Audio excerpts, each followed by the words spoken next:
super amazing. Once again, I welcome all of you. As a theme of this conference, Raising Generations that Transforms Nations, in every moment, in every generation, there comes a time when the direction of the nation actually changes. And this change doesn't happen in parliament, this change doesn't happen in boardrooms, it doesn't happen on global stages, but inside our homes, inside our living rooms. My children will not inherit my silence, my fear, my broken patterns. They will actually inherit something greater. I want you to tell yourself this, that your children are never going to inherit your silence. Your children are never going to inherit your fears. Your children are never going to inherit your broken patterns, but they are going to inherit something that is greater. Now, before every child can become a nation changer, someone in the home must first become a person who changes that pattern that has already been created. Today, in this conference, that someone is you. Yes, you. For long, the world has told parents, educators, caregivers that their work is something that is ordinary, but history has over and again never agreed with the statement. When God wanted to raise a shepherd who would become a king, he actually looked for Jesse. Yes, and Jesse was the father of David. When God wanted a lineage through which nations will be blessed, he called Abraham, and he transformed Abraham and his household before he was able to transform a people.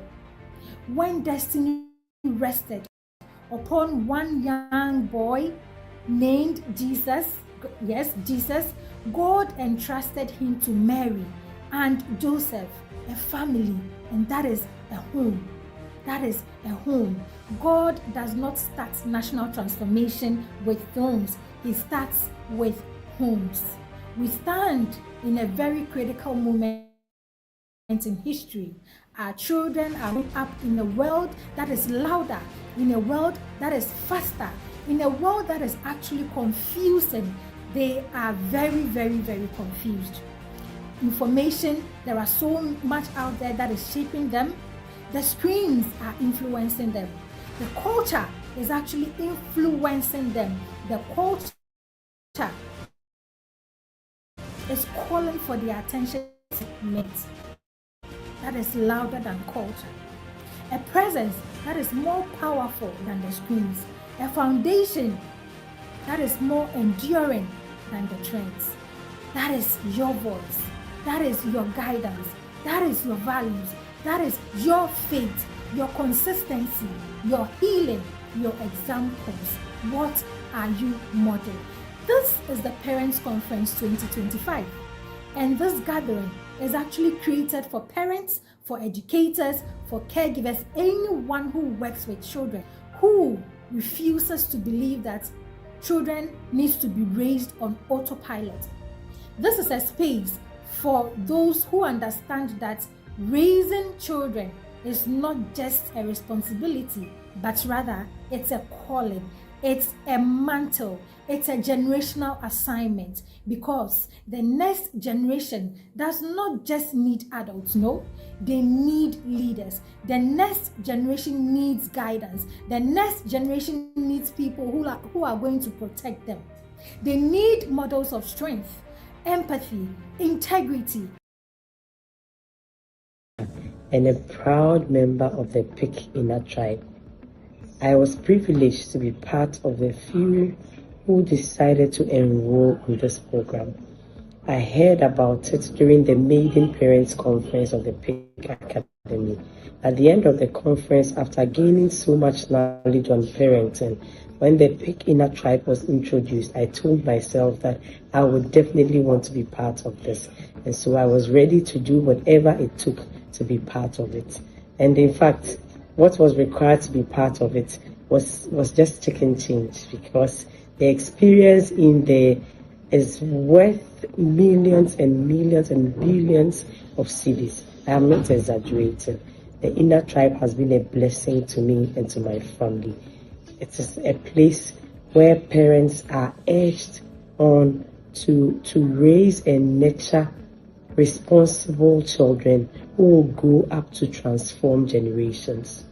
The Inner Tribe has coaches who are seasoned, well-seasoned coaches who have the patience, though they are so knowledgeable, they have the patience to groom every parent to become who God requires him or her to be. I got to know about the Inner Tribe, and I think it is a blessing that God gave to me, because I was facing challenges in parenting, and I'm one person who always looks out for the best for my children. I believe that the society becomes a better place when we have well-raised children to take up responsibility as adults. And so I have always wanted a safe place to receive safe and sound direction on how to raise children. And I tell you, the Inner Tribe is the place for that. There are daily connection activities. There are weekly seminars. There are activities to do. We read books that pertains to so many aspects of parenting and a whole lot. It is a place that you cannot be and then be a passive parent.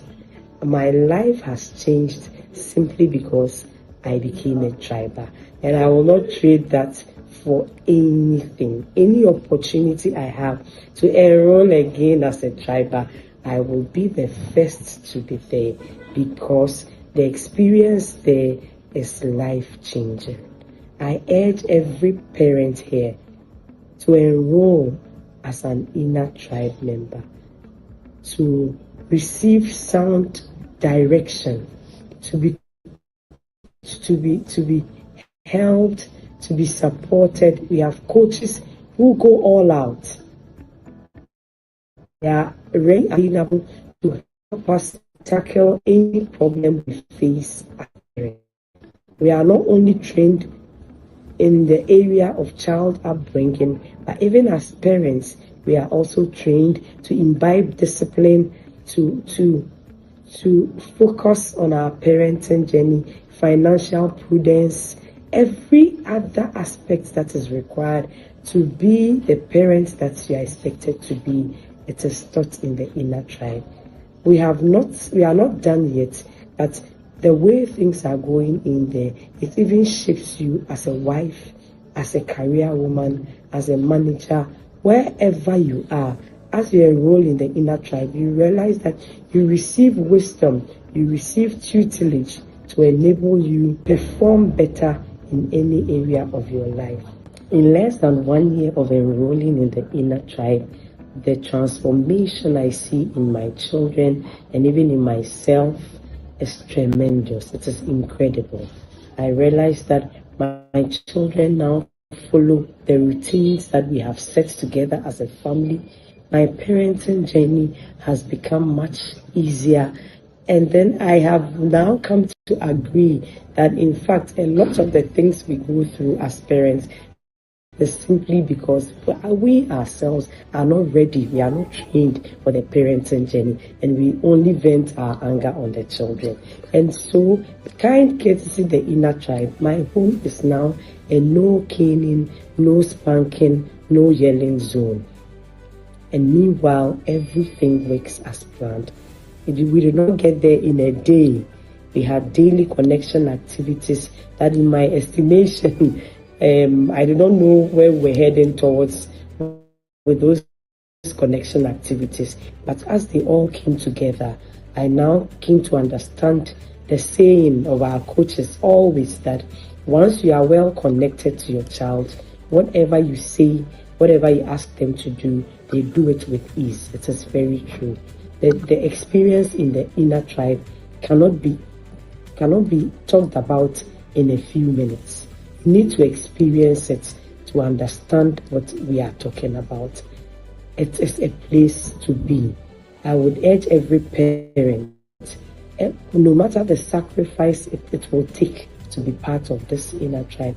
If only you want to raise generational giants, if you want to raise well-rounded children who are equipped in every aspect of their lives, children who can take up responsibility, children who change the status quo, then I urge you to enroll as an inner triber, and I bet you your life will never be the same.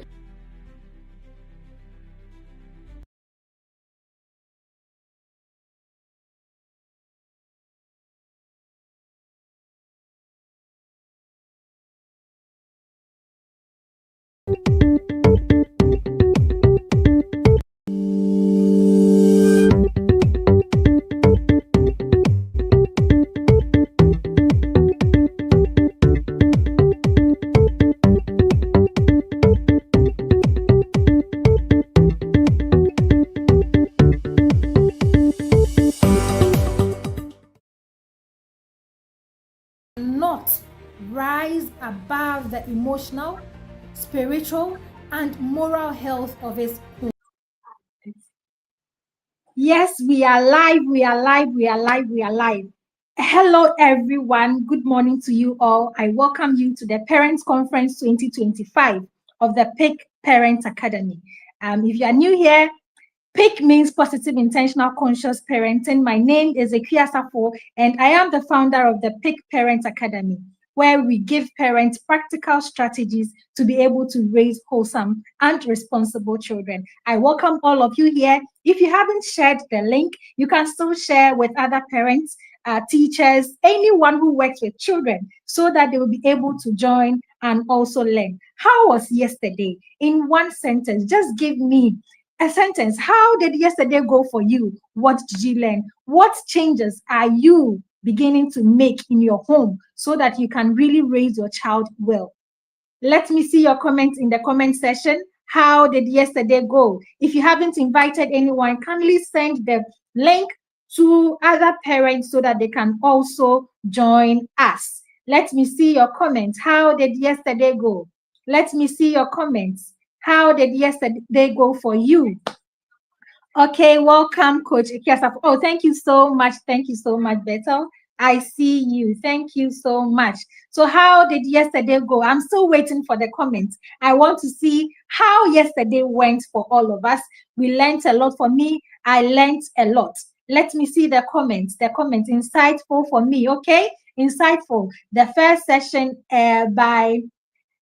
Okay, and one by Miracle. Yes. It was an amazing session yesterday. I'm also reminding you, you need to kindly subscribe to our YouTube channel. Subscribe. Yesterday was amazing. All right. Thank you for your comments.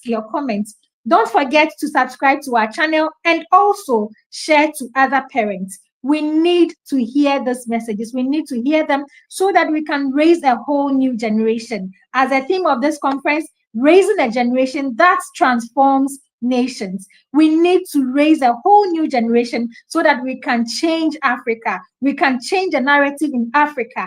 Africa must stand. We have a lot to be in this position. We have been given a whole lot to be in this position. We need to rise above the narrative that we have created for ourselves. And what we begin to do today in our homes will determine what will come out tomorrow. So share with other parents who are not here so that they can also join the group and learn.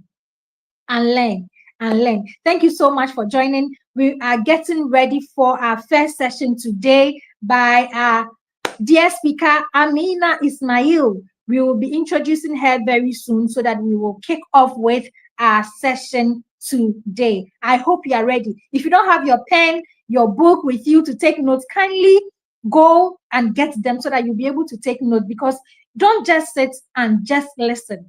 Take notes so that you'll be able to implement later when we are done with the sessions. Just coming to listen and not doing anything will not really help. You need to take notes so that you'll be able to implement when we are done with the sessions. I welcome you once again. We are still waiting for the bio to be played. So share in the comment section. Let me see how yesterday was for you and what was your Okay, I'm seeing insightful for me. The first session, okay, I've seen all of that. Yes, that's great. That's great. Okay, so we are getting ready to join for the bio. So let's go on and listen to the bio of our speaker.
Farah, and a proud member of the Pik tribe.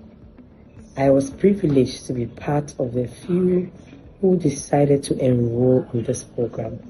I heard about it during the Maiden Parents Conference of the Pik Academy. At the end of the conference, after gaining so much knowledge on parenting, when the Pik tribe was introduced, I told myself that I would definitely want to be part of this. And so I was ready to do whatever it took to be. Ismail is a public health consultant, entrepreneur, and Amina Ismail is a public health consultant, entrepreneur, and strategic voice in gender-focused child development with a growing reputation as a leading advocate for the boy child in Africa. She is the founder and lead strategist at Nurturing the Boy Child Academy, an innovative platform providing transformational resources, learning interventions, and coaching for parents, educators, and institutions invested in the holistic development of boys. Her academy is redefining what it means to raise emotionally grounded, purpose-driven young men in today's fast-paced world. With an associate degree in Islamic psychology and over a decade of hands-on parenting experience raising 4 boys, Amina fuses real-life insight with research-backed strategies to build safe, empowering environments where boys can thrive, not just survive. She is the author of the acclaimed guidebook, Now I Have a Son, What Next? A practical tool for mothers navigating the complex journey of raising boys in today's world, and the creator of the widely used connection cards for moms and dads of boys, a 60-piece activity deck that has helped transform relationships between boys and their parents across households and communities.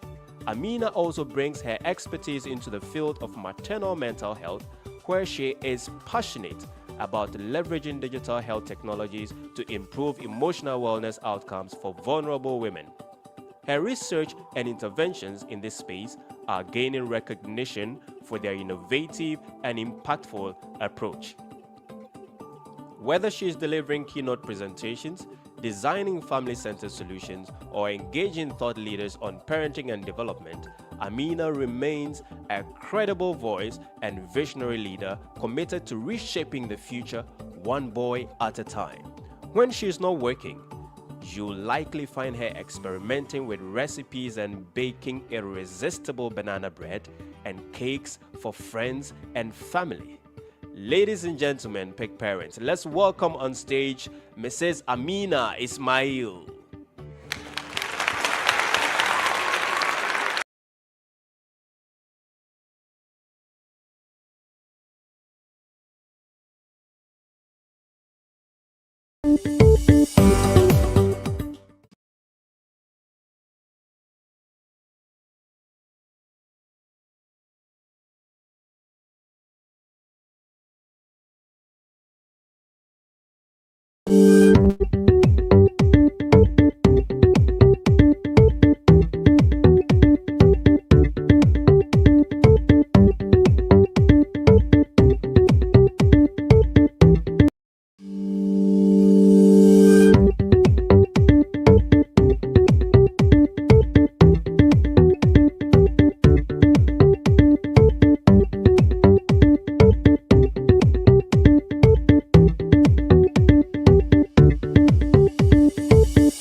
Okay.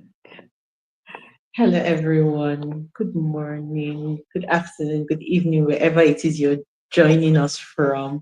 Please let me know if you can see me and you can hear me. So the only way I can tell is if you drop a comment in the comment section. That's how I can see it. Yes. So good morning, good afternoon, good evening. Yes. Okay. Okay. I think I can be seen. Can I be seen? Can I be heard? Thank you. Thank you so much to my dear sister. I'm so honored to be here. Okay, good, good, awesome. Thank you. Thank you so much for having me. It's such an honor. It's so Aqua is we've been on this impact journey together for about 3 years now, I think. Yes. So she's like a sister. And so when she called, I was like, there is no excuse. I will be here. So how are you doing? Thank you so much for putting this together. Thank you for changing the narrative of parenting in Ghana and all over the world. Thank you. I see what you're doing and it's awesome. So today, did you come? Did you come protected? But the truth is, I do not. I say it as it is.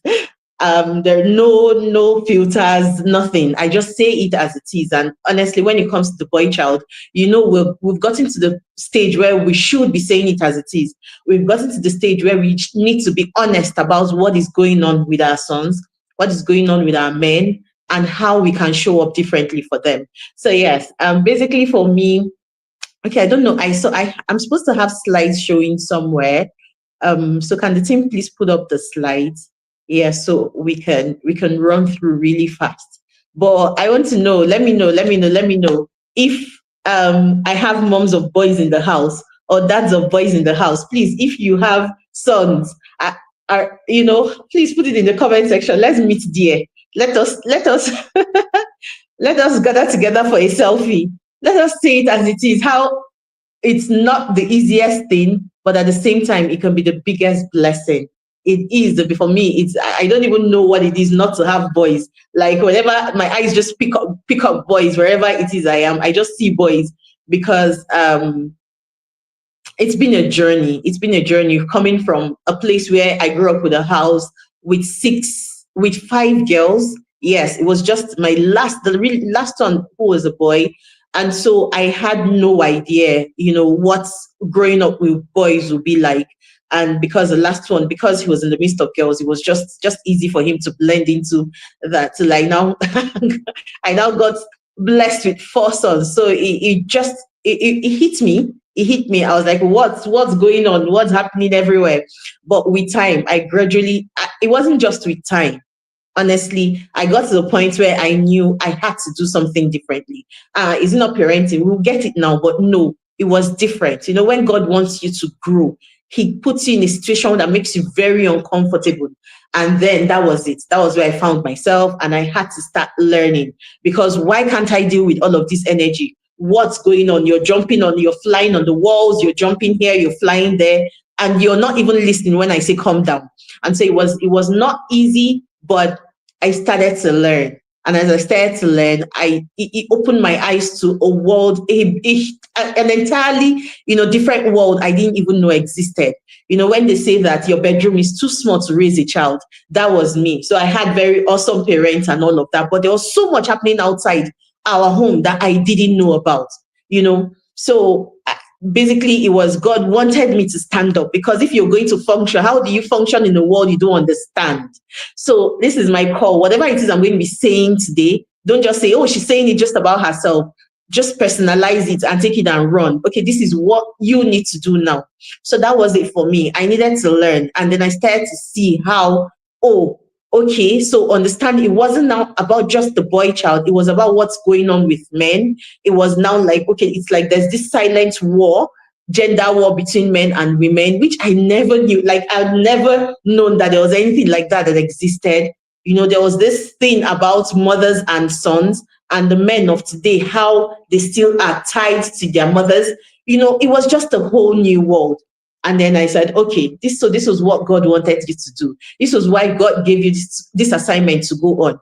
Now, strap your boots because it's going to be a long ride.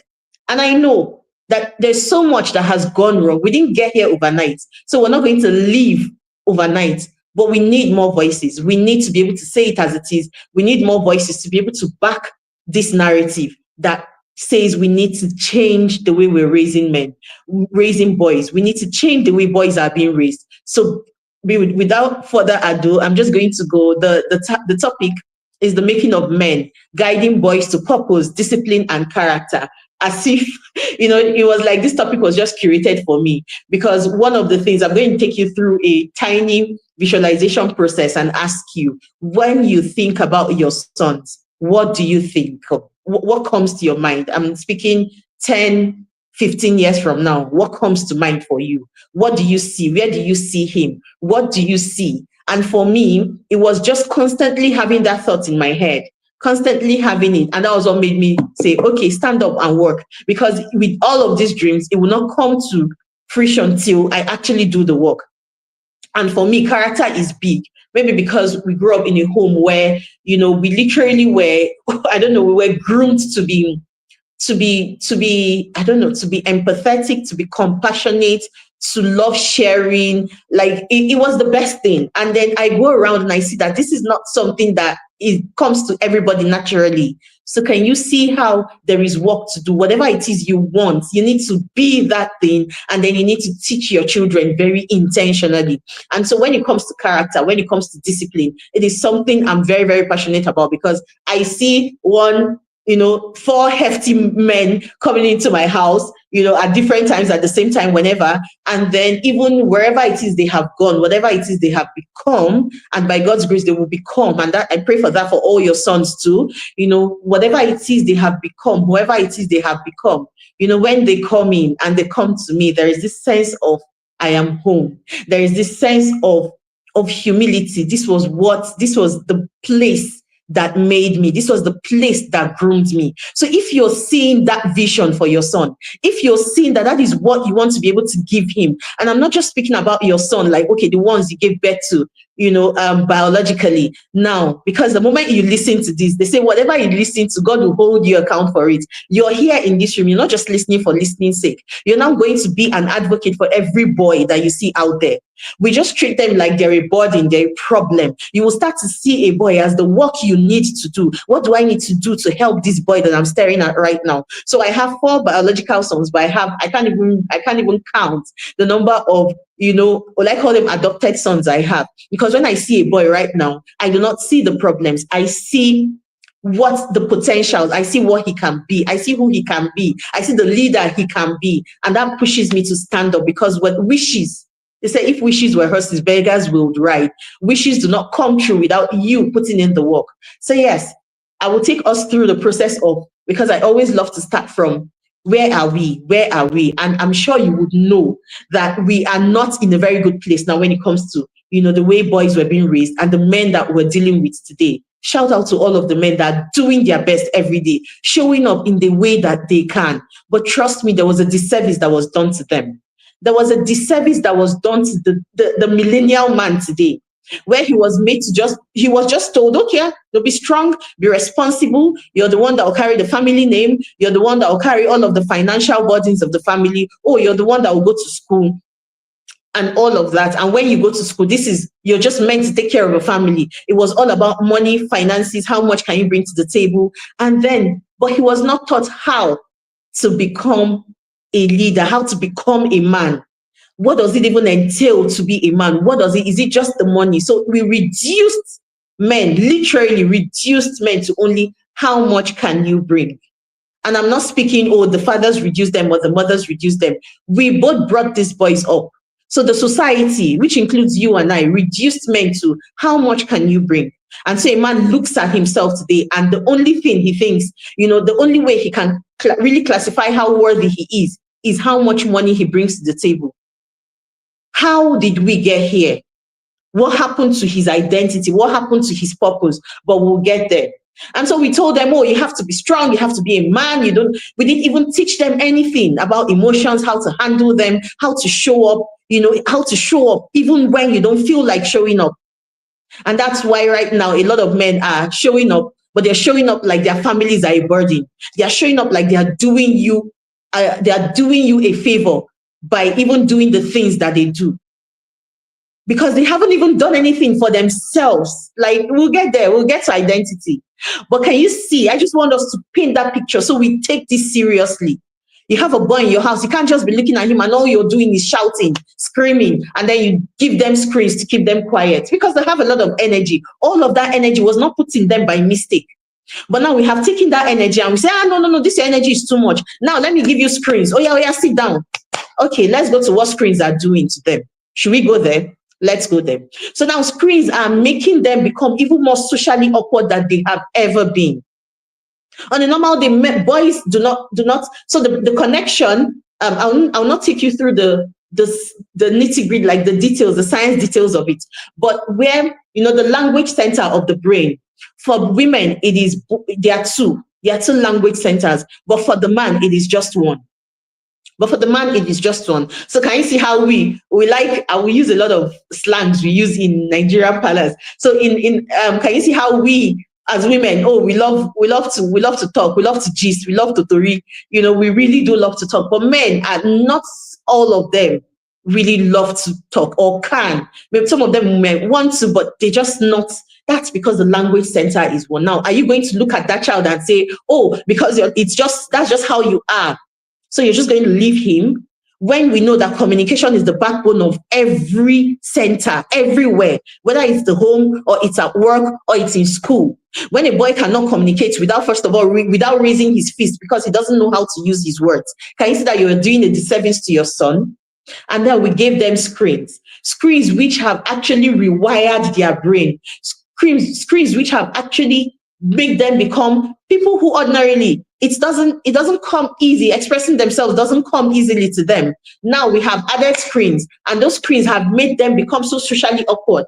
You talk with boys and it's difficult to have a 2-minute conversation and he looks comfortable in his skin. He's fidgeting, he can't even concentrate. So can you see how we're doing a disservice to them? So not only are these screens stealing their time, these screens are stealing their humanity. I go around, I do outreach programs to schools, put boys together and say, okay, come, let's gist. So we gist and we talk, and then tell me how many hours you spend on the screen.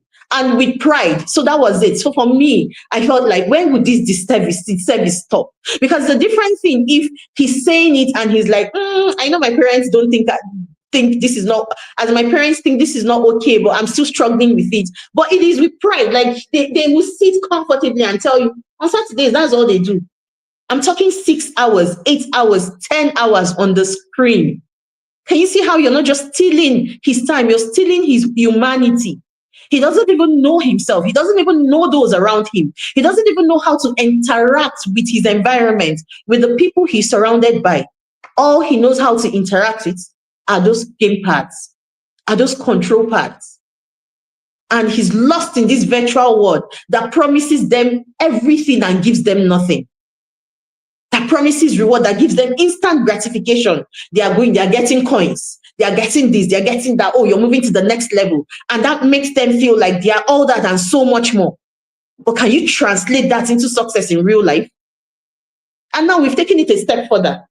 Not only are boys engaging in just being caught up in screens and gaming, now we've moved to the social media. Now we've moved to them interacting with the opposite gender. We've moved to them interacting with people they don't know. We've moved to grooming. The amount of people that are grooming boys, the amount of perverts that are grooming boys today, all in the name of playing some dangerous games called Roblox. And if you still have children who are playing Roblox, because check it. Because they are interacting with people whose names are FXGYXXD. You can never put a name to them. You can never put an address to them. And those people can come into your DM and start to chat with your sons and start to groom them and start to tell them things. And because in that very state, people have lost their children because of the terrible relationship they had with a groomer who groomed the boy till he made the boy commit suicide because he couldn't provide for him what he wanted. Can you see how we're locking ourselves? So to us, we're protecting them from thieves, from bad influence outside. So we keep them in. And this, even while they are inside with our high walls and everything, they are still open. They are still open to dangers.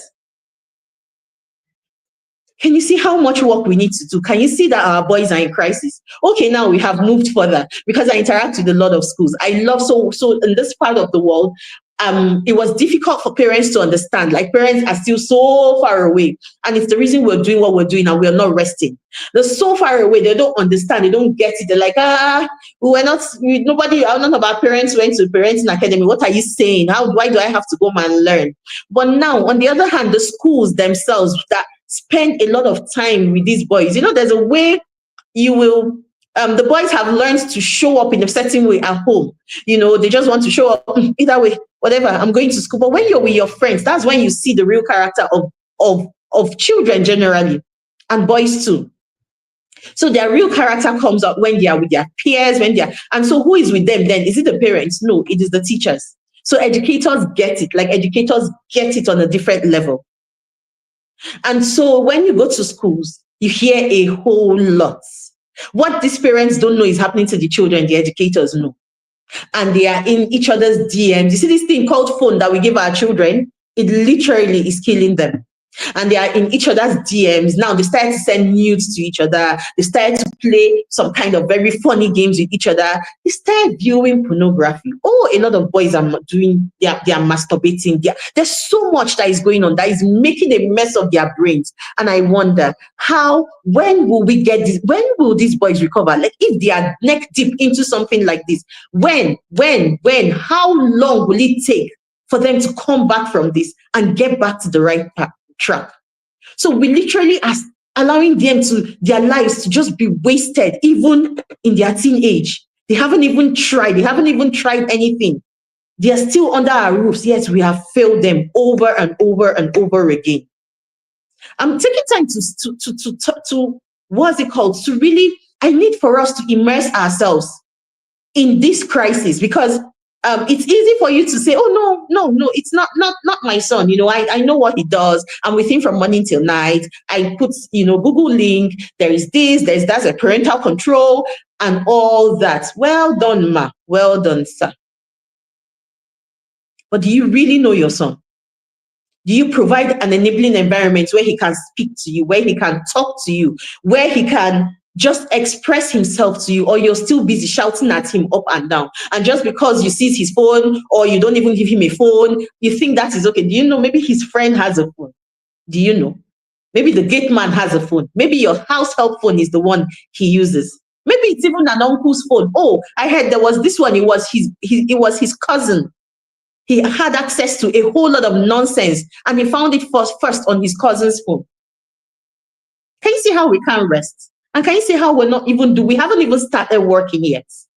So, and what those things are telling him, a boy who is 15, 16, already exposed to porn, he's helping his classmates sell her nudes to get money. And I'm speaking like 500,000. They really, literally, they're selling nudes for money. How desperate. What is it? Why have we just materialized everything such that all our children see? And it comes from us. Oh, it does come from us. Yeah, so why they see Hush Puppy is driving a Lamborghini, they see Pella with his no English or half-baked English is jumping from one country to the other. It goes back to you. Let's stop blaming them. Let's come back to us. Oh, I'm too busy. I need to make money to put you in the best school. Oh, I'm too busy. Make money. That is all they hear from you. You're always too busy for them. So can you see how the whole attention, them materializing everything. Can you see how you're connected to that? Can you see how you're playing a role? Because a lot of times we speak to parents and there's just this oblivious. I'm like, what is? No, I'm doing my best. I'm showing up. And then you start to break it down to them. And they're like, okay, I see. And we give them access to so much that they haven't even earned. And we say, no, I don't want them to go through the life I went through. Do you know where I had to trek? We're entering buses. We're doing this way. You do not know that thing built you. And now with the comfort, to do more work to be able to raise a child that will have the resilience you have now. Because there's no bus for him to jump from one place to the other. There is no downfall. That's what we call it in Nigeria, somewhere in Lagos. There's no downfall for him to keep jumping from. There is no bike for him to keep flying bikes up and down. He goes in an air-conditioned car. Now you have to intentionally put in some things, difficulties that will help this child to become resilient.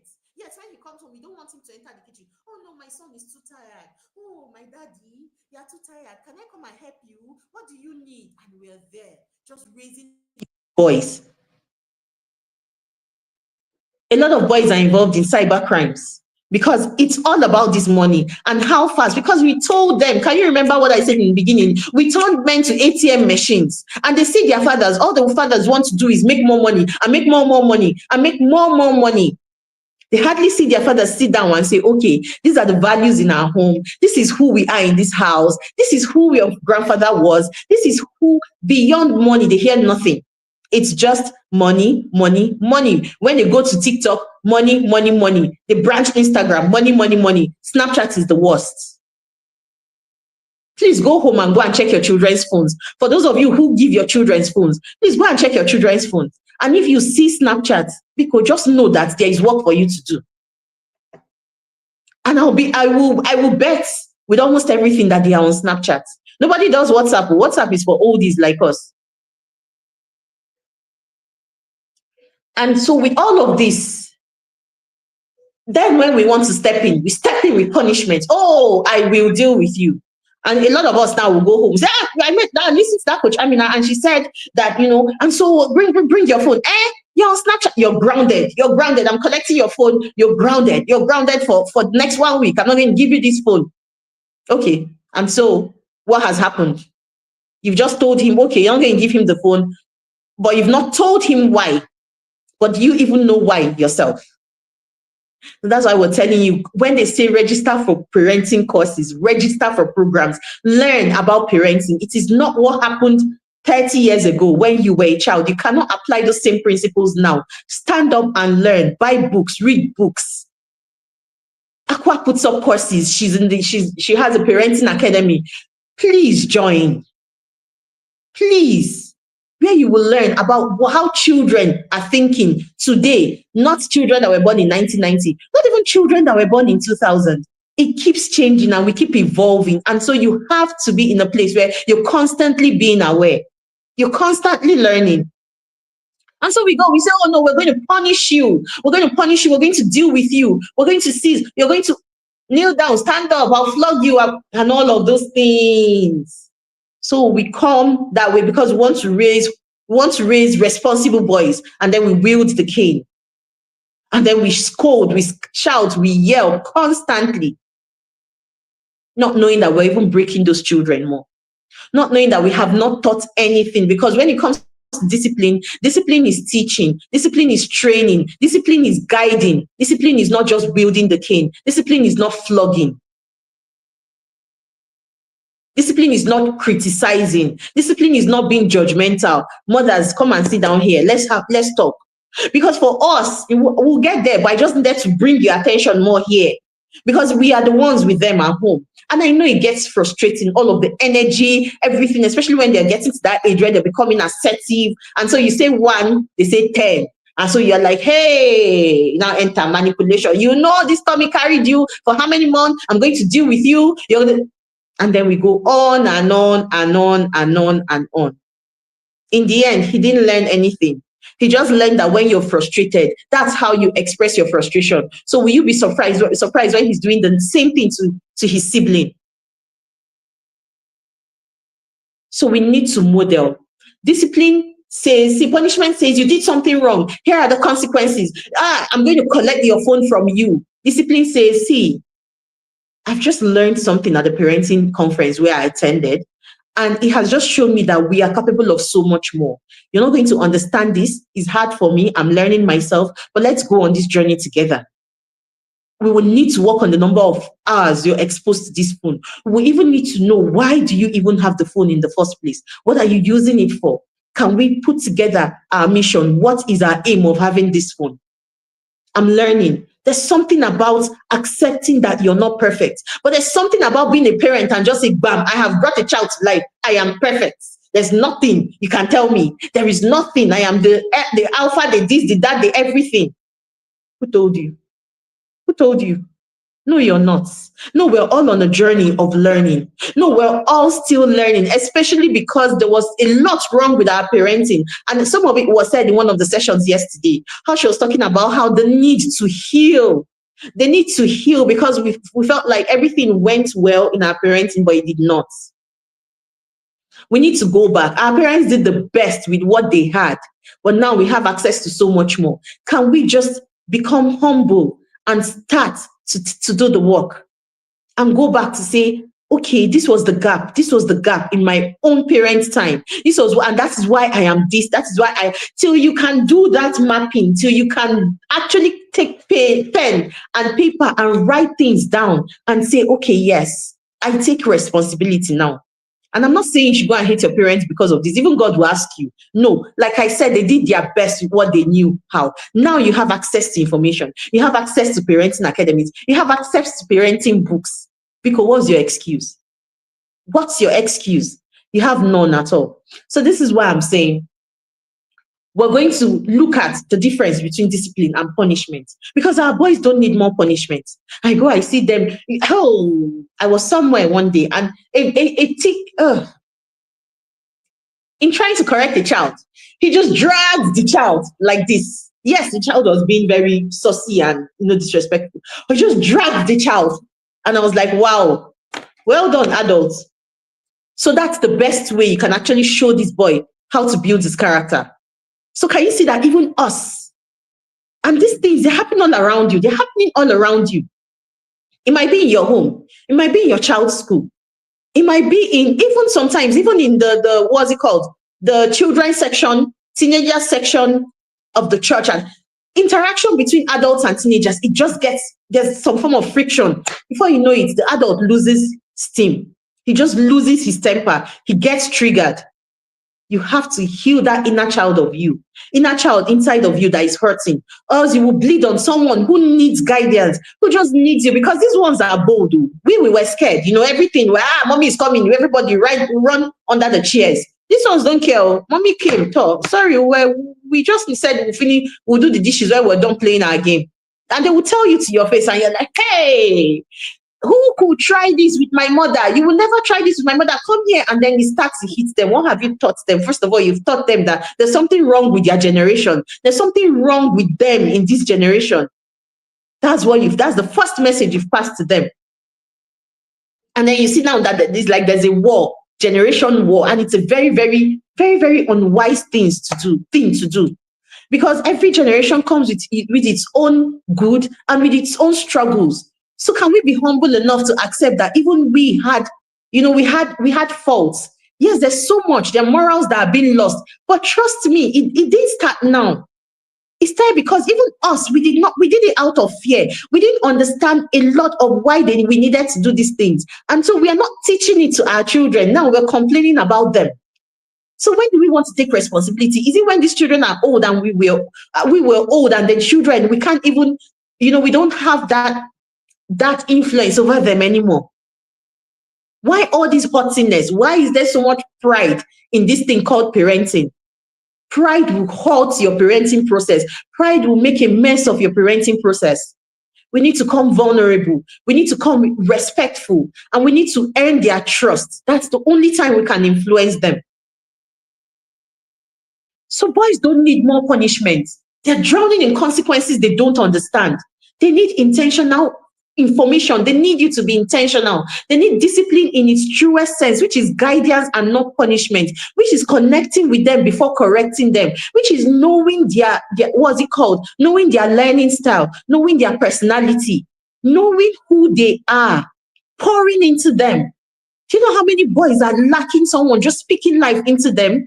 Telling, I see you, I see where you're going to go. You're going to become awesome. You're going to be a leader. You're going to lead a family. You're going to be, you're going to be a light for others to follow. How many times have you told your son that?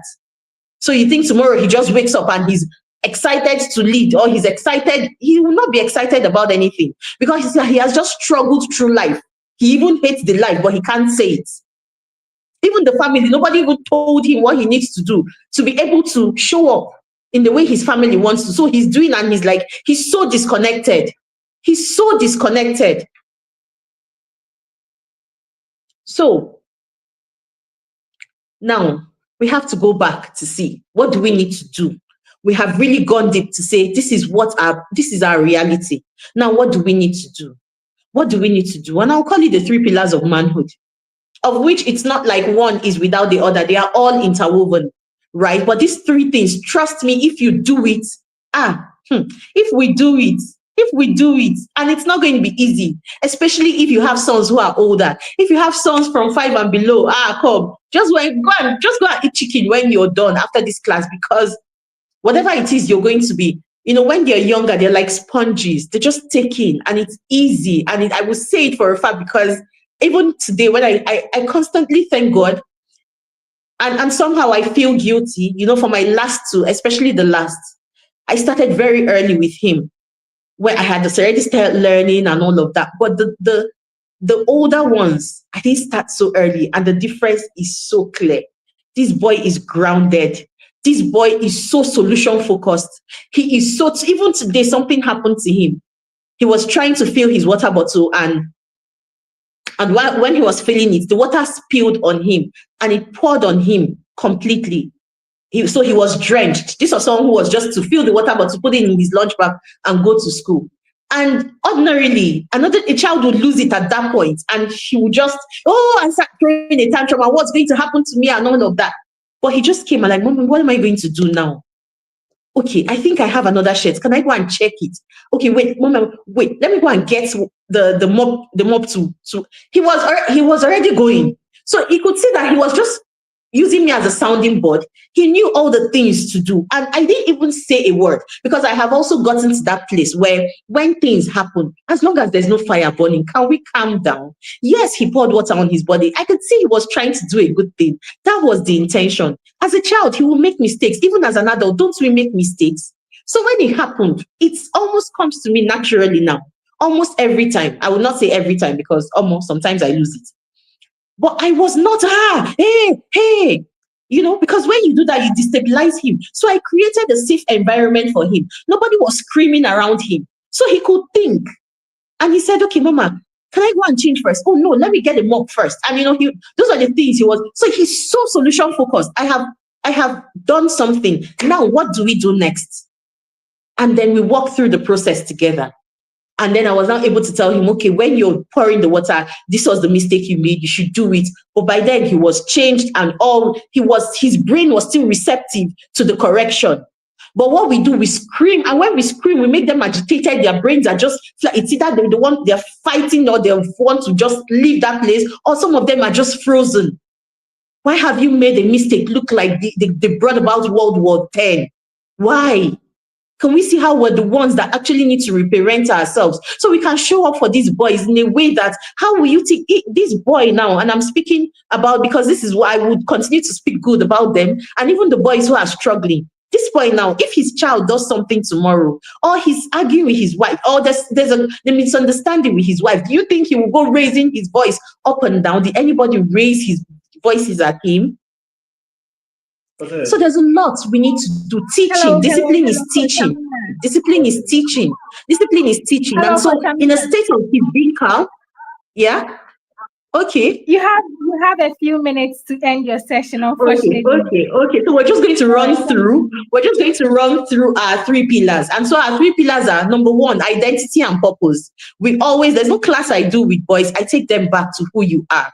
Who are you? Who are you? And trust me, a lot of the times they don't know. What's your strength? Who are you? What's your strength? What do you do? What comes naturally to you? What are the things you struggle with? Nothing.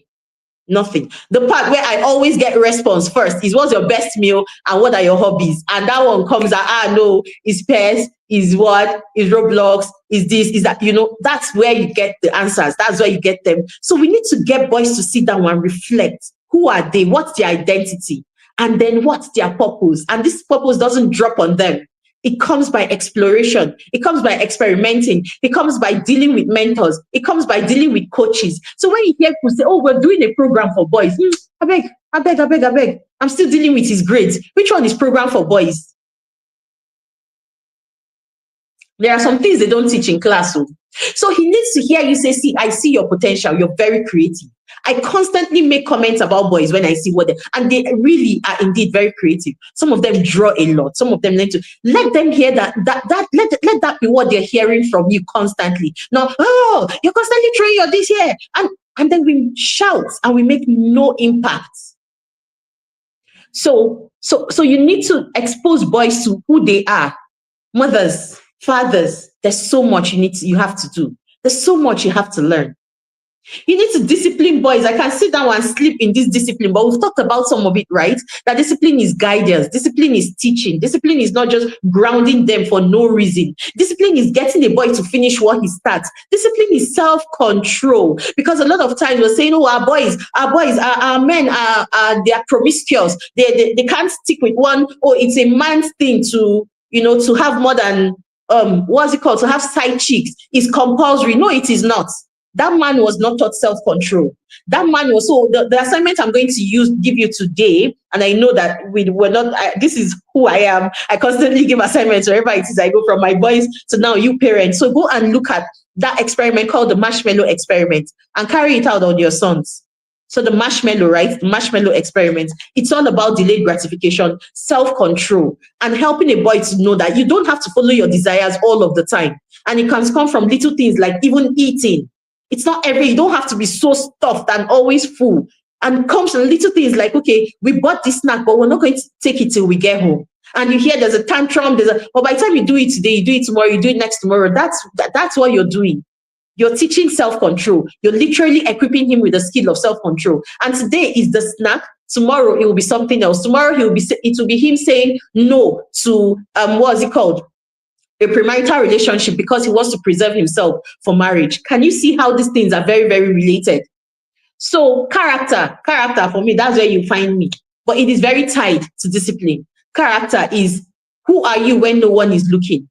Who are you when no one is looking? Emotions control, integrity, are you resilient? Oh, your work ethic, are you honest? These are things. Can you communicate without using your fist? Can you just talk? Character is caught more than it is taught. Parents, what character are you showing in your house? What do you do at home? What do you do? What do they see? And so the role of mothers, number one is go and seek knowledge. So I'm going to group everything now. Mothers, fathers, seek knowledge. I have talked about knowledge before. You need to show him. You're the mirror to show him, confidence. For a lot of mothers, they do not have the support of, a present spouse. Expose him to good role models, male role models. In our book, Now I Have a Son, What's Next? There's a part where I interviewed men who are walking the walk, men who are talking, not just talking the talk, but walking the walk. And I asked them, what would you have wished your mother did for you? So you should get that book. And so you're listening, you're not just doing what you want, you're speaking in his own love language. So we come doing what it is that we think, but no, what does your child really need? And so when you listen to other men, I love to listen to other men now because I'm dealing with boys. I need to know what other men think because they think differently from us. So you need to learn. Can you see why learning is compulsory? Learning is continuous. And so I am just going to end it here because our time is up. See, when we raise boys well, we will build men of purpose. And when we build men of purpose, we're building nations that stand. Aqua is talking about raising a generation that is different. Let us raise culture shifters. Let us raise people who will stand. Boys are meant to lead. All of this that we're doing, where girls are here, girls are in business, girls are in tech, girls are everywhere. Where are our boys? So go home and think about that. Where are our boys? Thank you so much, Aqua. Thank you. Thank you so much. Thank you so much. How did you feel? In fact, how are you feeling? Parents, how are you feeling? This session has been hot back to back. The way we are raising our boys needs to change. We need to raise better men. We need to raise responsible men. We need to raise men who are disciplined, who are able to control themselves. Thank you so much, sis, for this insightful session. How was it? I don't know. We have just 2 minutes for questions. So if you have any questions, kindly drop them in the comment section so that we can look at them for you before our dear coach leaves. Any question, any question, any question, let us know because we are ending soon. Okay, I believe there are no questions. In fact, how the session has been, I'm wondering if anyone has any question. So thank you so much. We honor you. We don't take your time for granted, sis. Thank you so much. Thank you so much. And hope to see you again next year, right? Okay, bye-bye. Okay, so we are done with the first session. We will be having the next session very, very soon. We will share the link in the group. If you haven't invited anyone, kindly do so that we all can learn and make Africa better. See you in the next session.